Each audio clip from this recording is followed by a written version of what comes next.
Brethren, good evening and welcome to another installment of Masons at Work. Tonight, we've got something special again. With us is worshipful brother Paul Knight.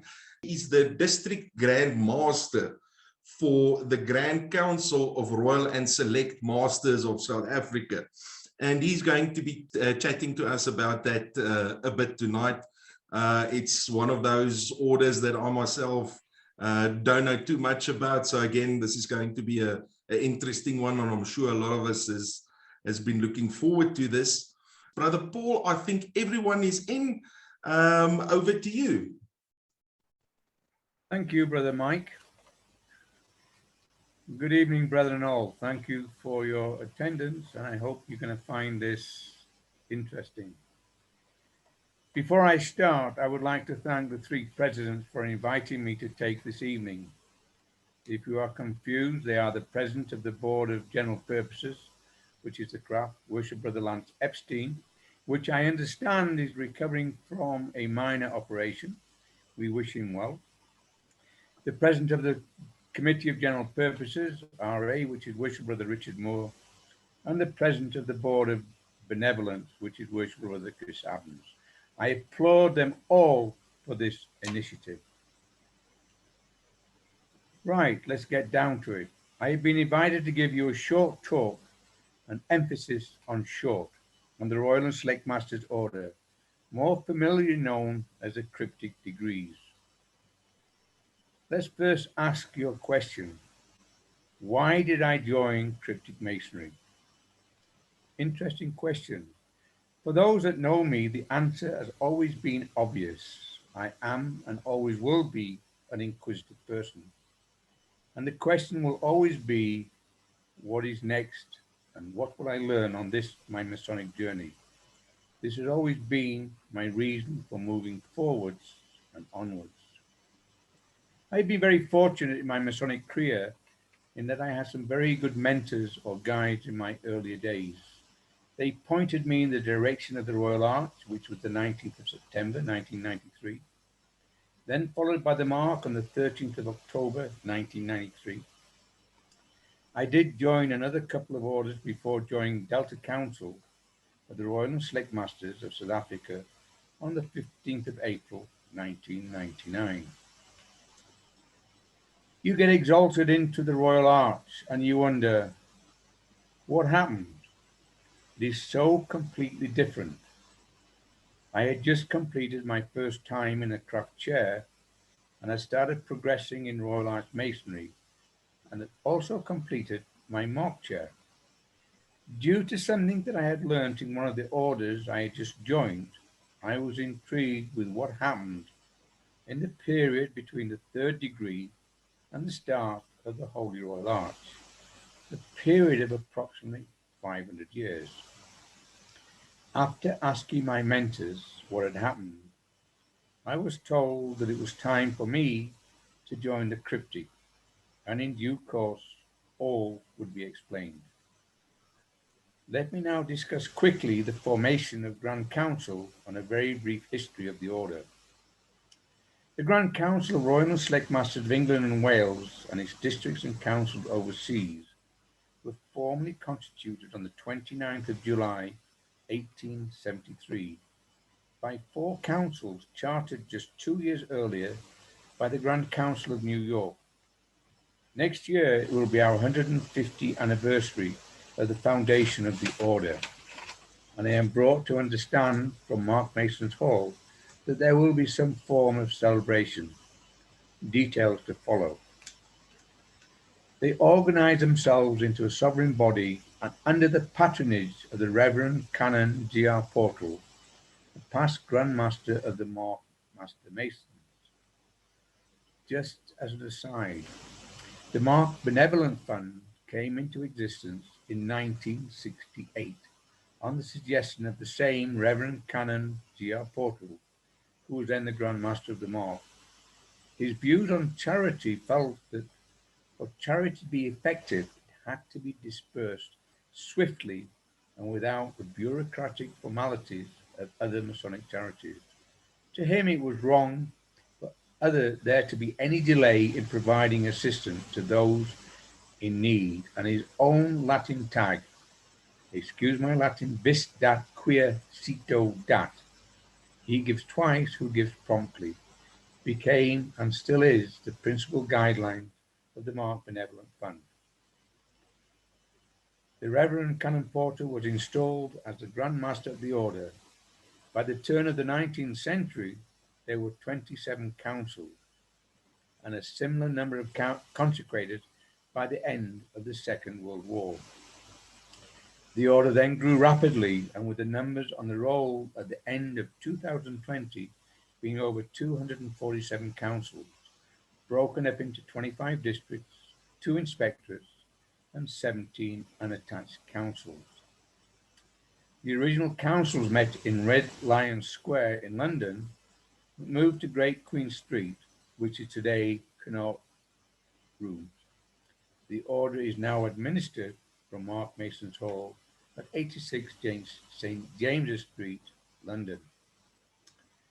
Since 1972, the Grand Council has formed 6 daughter Grand Councils, 3 in Australia, that is the Grand Council of New South Wales and Australian Capital Territories, 1972, Victoria in 1982, and South Australia in 1987, the Grand Council of France in 1999, the Grand Council of Southeast Asia 2012. For those brethren who are familiar with Mauritius, they have joined this Grand Council, and last but not least, the Grand Council of India in 2013. We lost as a Grand Council 62 councils in the formation of the above council. The order meets in local councils, each having an elected presiding officer, named the thrice illustrious master, who appoints a number of assistant officers. Councils are grouped into districts, each governed by a district grand master, who likewise appoints district officers along the same lines as the council. The Grand Council in London governs around 247 councils, mostly in England and Wales, but with some overseas. The Grand Council in London controlled overseas districts in South Africa, the Caribbean, and the Channel Islands, and also controlled a few isolated overseas councils in the Isle of Man and across several nations of Western Europe and the Far East. The order is open to all Master Masons who are also companions of the Holy Royal Arch and Mark Master Masons. The Order of Royal and Select Masters order makes the link between the 3rd degree of cross masonry and the recovery of the word in the Royal Arch. The Grand Council exercise controls of 6 degrees. The first 4 are worked by local council of the order, and most members will progress to all 4 degrees. This series of degrees is based on the Masonic legend of King Solomon's Temple and throws light on the links between the degree of Master Mason, Mark Master Mason, and the Holy Royal Arch. There is also a ceremony of installation for a new master. The 4 core degrees are Select Master, Royal Master, Most Excellent Master, and Super Excellent Master. They are sometimes referred to as the cryptic degrees and the order as cryptic, as the traditional history of the degree of Select Masters references the underground crypt of King Solomon's Temple in Jerusalem, which also features in Royal Arch and other Masonic ceremonies. The first degree of Select Master. This builds on the Mark degree. It explains the background to the construction of a secret vault or crypt directly beneath the holies of the temple. In this vault, copies of the most sacred treasures were to be placed to preserve them in the event that the temple should be destroyed. The construction of the vault is carried out by a few Select Masters, sworn to secrecy and appointed by the 3 Grand Masters. The second degree is the Royal Master. This takes place within the Holies of Holies or Sanctum Sanctorum, very shortly before the completion of the temple. Hiram Abiff inadvertently explains to one of those select masters, Adoniram, why the master word will never be lost. This disclosure is made in what many consider to be one of the finest and most beautiful pieces of Masonic ritual. The third degree is Most Excellent Master. This degree covers the final stages in the construction of King Solomon's temple, and finally its dedication. King Solomon awarded those most skillful workmen, including those who assisted in the construction of the secret vault, with the title of Most Excellent Master. The fourth of the core degrees is Super Excellent Master. This degree covers the invasion of Jerusalem, the siege and fall of the city, and the eventual destruction, get your teeth in, Paul, of the temple by Nebuchadnezzar. The Jews are removed to Babylon, where they remained in captivity. After a period of 70 years, the Jews eventually returned to Judah to begin the construction of the Second Temple, as described in the Holy Royal Arch. Two additional degrees, which are granted more sparingly to those who have a history of long or distinguished service in the order. They are worked only in certain councils, licensed for that purpose by the Grand Master. They are the degrees of Thrice Illustrious Master. The Thrice Illustrious Master degree, more often referred to as the Silver Trowel degree, was introduced in England in 2009. Membership of this order is restricted. The District Grand Master can only recommend one installed master from each of his council, and each recommendation has to be personally approved by the Most Illustrious Grand Master. Chronologically, the Silver Trowel precedes the Royal and Select degrees. This degree covers the final and dying days of King David and his desire that his son Solomon should be anointed king after him. Since the introduction of the Silver Trowel degree, 8 new past masters councils have been formed to work the degree, and it now takes place several times a year in different parts of England, and recipients are entitled to have a hallmark silver trowel pinned on the flap of their apron. I have started the procedure to consecrate a past masters council to be called the Robert Morgan Wilson Council of Past Masters, to enable us to perform this ceremony.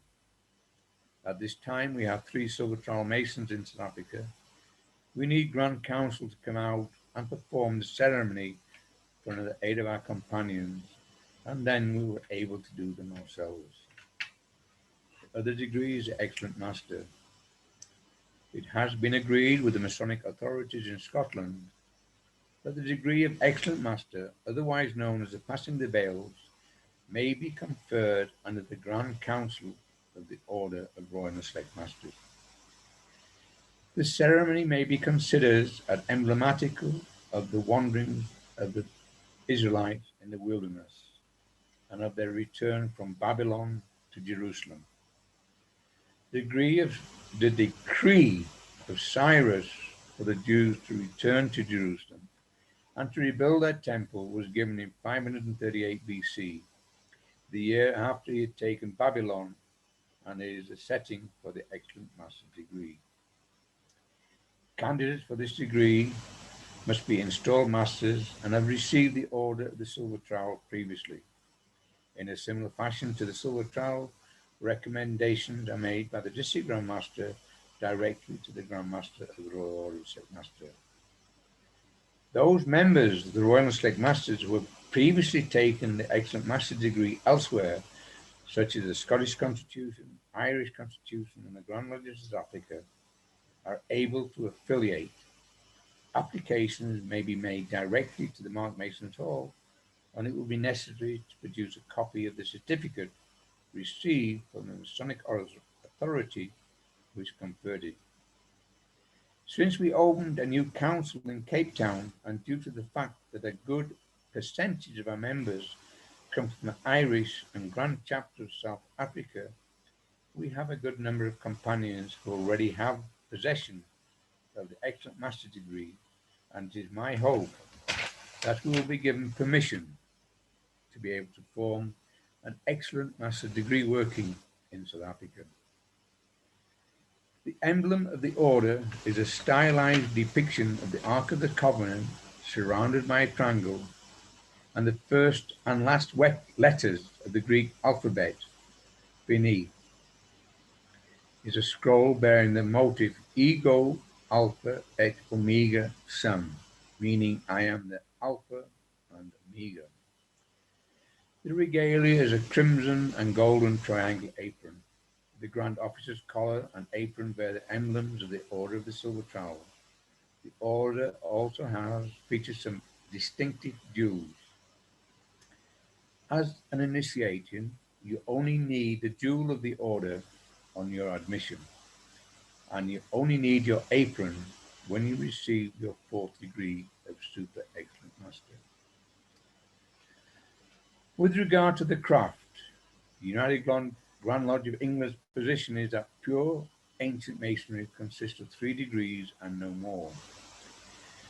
During an address in 2007, the Grand Master, His Royal Highness the Duke of Kent, acknowledged the existence of many other Masonic orders and accepted their sovereignty. He included Royal and Select Masters as one of those which has a role in providing Freemasons with additional scope for extending their research in interesting and enjoyable ways. This order is controlled by the Grand Council headed by the Grand Master, Deputy Grand Master, and Principal Conductor of the Works. The current Grand Master is the most illustrious companion, Keswick John Jones, who is an absolute gentleman. Well, brethren, that completes my short talk. I hope I have titillated your senses in such a way that we will be inundated with application for membership. We have 7 councils in South Africa: Hope Council in the Cape, Umlazi Council in Durban, Alpha Golden Harvest Council, which meets in the morning at Kensington Hall, and 3 councils meet at Park Lane, and 1 at Central East Rand Temple in Boxburg. Thank you for your time and presence, brethren. Eternally yours. And now hand over to you, Mike. Thank you so much, worshipful brother Paul. I think we received just enough information to make all of us very curious, and I'm quite sure that you're going to have a few knocks on your door. We've got a question on the chat group. What is the main or the key values and principles of the order? It's like in every order, we try to teach the moral lessons of, like in the first degree of it, secrecy. You adhere to what you've been told and you don't spread it. In the others, it comes down to, in the 2nd degree, as I said, it's one of the most beautiful pieces of ritual I've ever heard, and it talks about life and death, which we learn in the 3rd degree. And to anybody that has been through that degree, all they can say is, I wish I'd done it earlier. And the other 2, again, it comes down. It's a very, very good question. I'd like to know who asked that one so I can get to him. The main point of the triptych is it fills in the missing links between 3rd degree, the mark, and the Royal Arch. It's the addition to the history, if I can say more than that. I've actually never really given thought to the moral implications. I've just looked at the lessons that I learned from Master Mason to Royal Arch. And as I said earlier, you do the Royal Arch, wow, what happened? And the cryptic fills in that what happened bit with a few very nice stories. Have I answered the question or not? Is the question. I think so, and especially on the progressive orders, Brother Paul, it does happen that you know, that sometimes we do get strange questions or questions that you know, that we've not thought about before. And then the other facet of this is, in some respects, it's very difficult to answer questions if you can't really answer them with, you know, with brethren not being in those particular orders. So but yeah, I think you covered most of the bases. Brethren, anyone else in the way of questions, No. comments? Brother Peter Ewan, the floor is yours. Yes. Sir. I want to make a comment. I joined the cryptic after the RA, but I left the RA feeling a bit disillusioned, and it was because of the cryptic that brought me back to the RA, because I realized its value because of the cryptic. Does that make sense? Thank you for that comment, sir. Brother Paul, I don't know if you want to add something to that, but No, yeah. it's actually quite a valid point. I have had a lot of Royal Arch Masons say it doesn't make sense, I don't understand it, and obviously I've encouraged them to join the Royal and Select Masters, and all of a sudden what happens in Royal Arch, having gone through the cryptic, makes a lot of sense. To be quite honest with you, the logical, and this is a logical approach to Masonry, is that you should do first and foremost your craft degrees, then do your mark, then do your cryptic, and only then do your Royal Arch. But because of the way we've done, is you do your craft, your RA and the mark, and you need the RA and your mark to join the cryptic, which makes sense because it covers both of those degrees. But chronologically, correctly, you should do it before you do the Royal Arch. And then when you do the Royal Arch, it actually makes sense to you. Because, as I said, you do the Royal Arch and say, wow, what happened? Because it is nothing like you've done in the craft. And if you're a Mark Mason is very similar to craft in the setup. Okay, they've got a few more officers, but the lodge orientation is exactly the same. And then you walk into Royal Arch and you think, am I still a Mason? Because it is so completely different. And to try and rationalize that, and as I said earlier, why did I join cryptic? Because I joined the Allied Masonic degrees, and I did the Excellent Master through the Scottish degrees, and I'm thinking, well, what have I missed? What happened between my third degree and the Royal Arch? It doesn't make sense. And obviously having taken the Most Excellent Master with the Scottish Royal Arch, it made even less sense. And it was only by joining the cryptic that it all came into, shall we say, some form of perspective that, okay, that makes sense now. I can see where the third degree is, and I can see where the Royal Arch is, and I can see the connection. Because when you do your first and second degree in the Royal and Select Masters, the connection between the third and the Royal Arch becomes very, very clear. But I mean, very clear. And you think, now it all makes sense. Thank you. And that's what it's about, making sense. It's a story.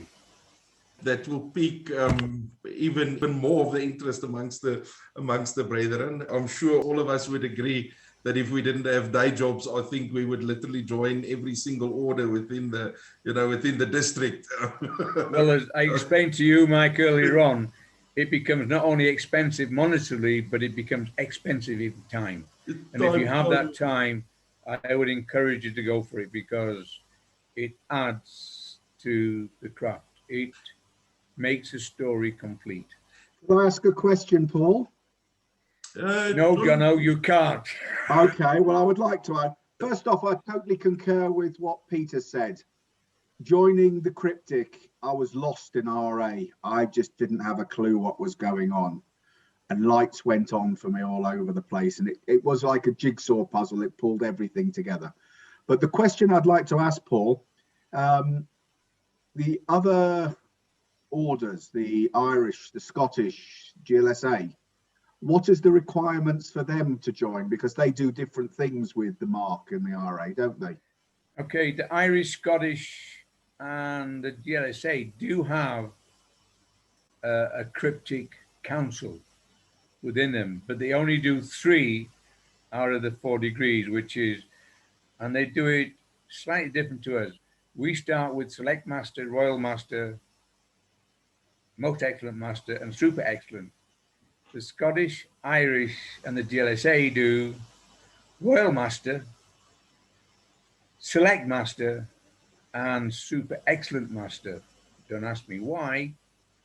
But to become a member of that council, you have to do obviously your RA, which is Mark, Excellent Master, and Royal Arch.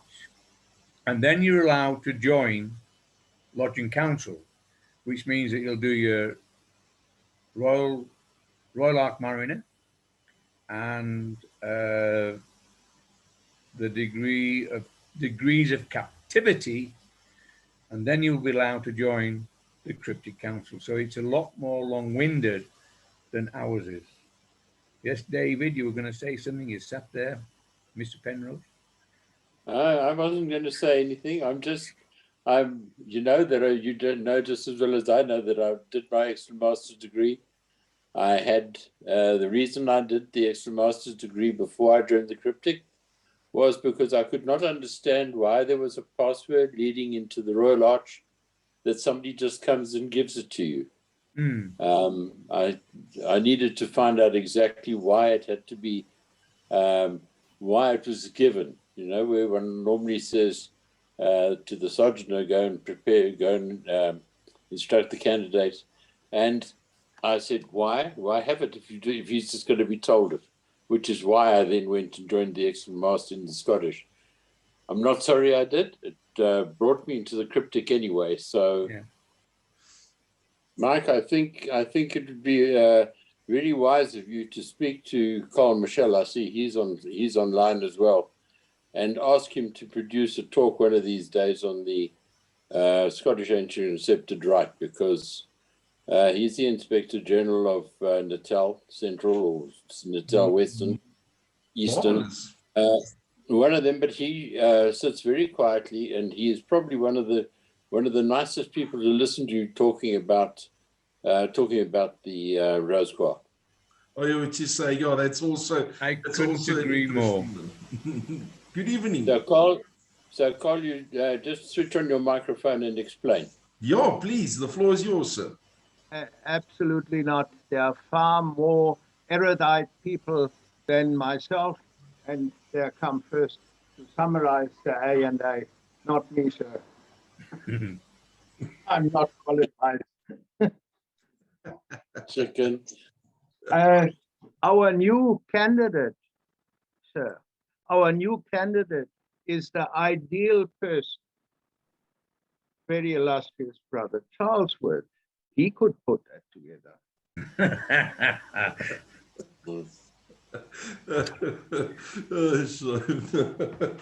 It's only dying to do that. Yeah. Well, I've got a problem because of the Ancient and Accepted Rite. We're just simply not allowed to give talks. That's a rule of the actual order. So I've got an immediate problem. It's one order in the whole of the Masonic family which rules that we're not allowed to give presentations on it. I can give a talk on the KT if you want to talk on the KT, then that I am willing to do, and but give me time to put something together. Thank you, Professor Guy. More than a week. Guy, I was given 2.5 weeks, so how about that? Yeah, well, you're so more erudite, Paul, than I am. I'm in Sleepy Hollow here. I know the feeling. So, brethren, yeah, thank you very much. I see we're starting to run out of time. Brother Paul, thank you so much from my side. Brethren, just stay safe, stay warm.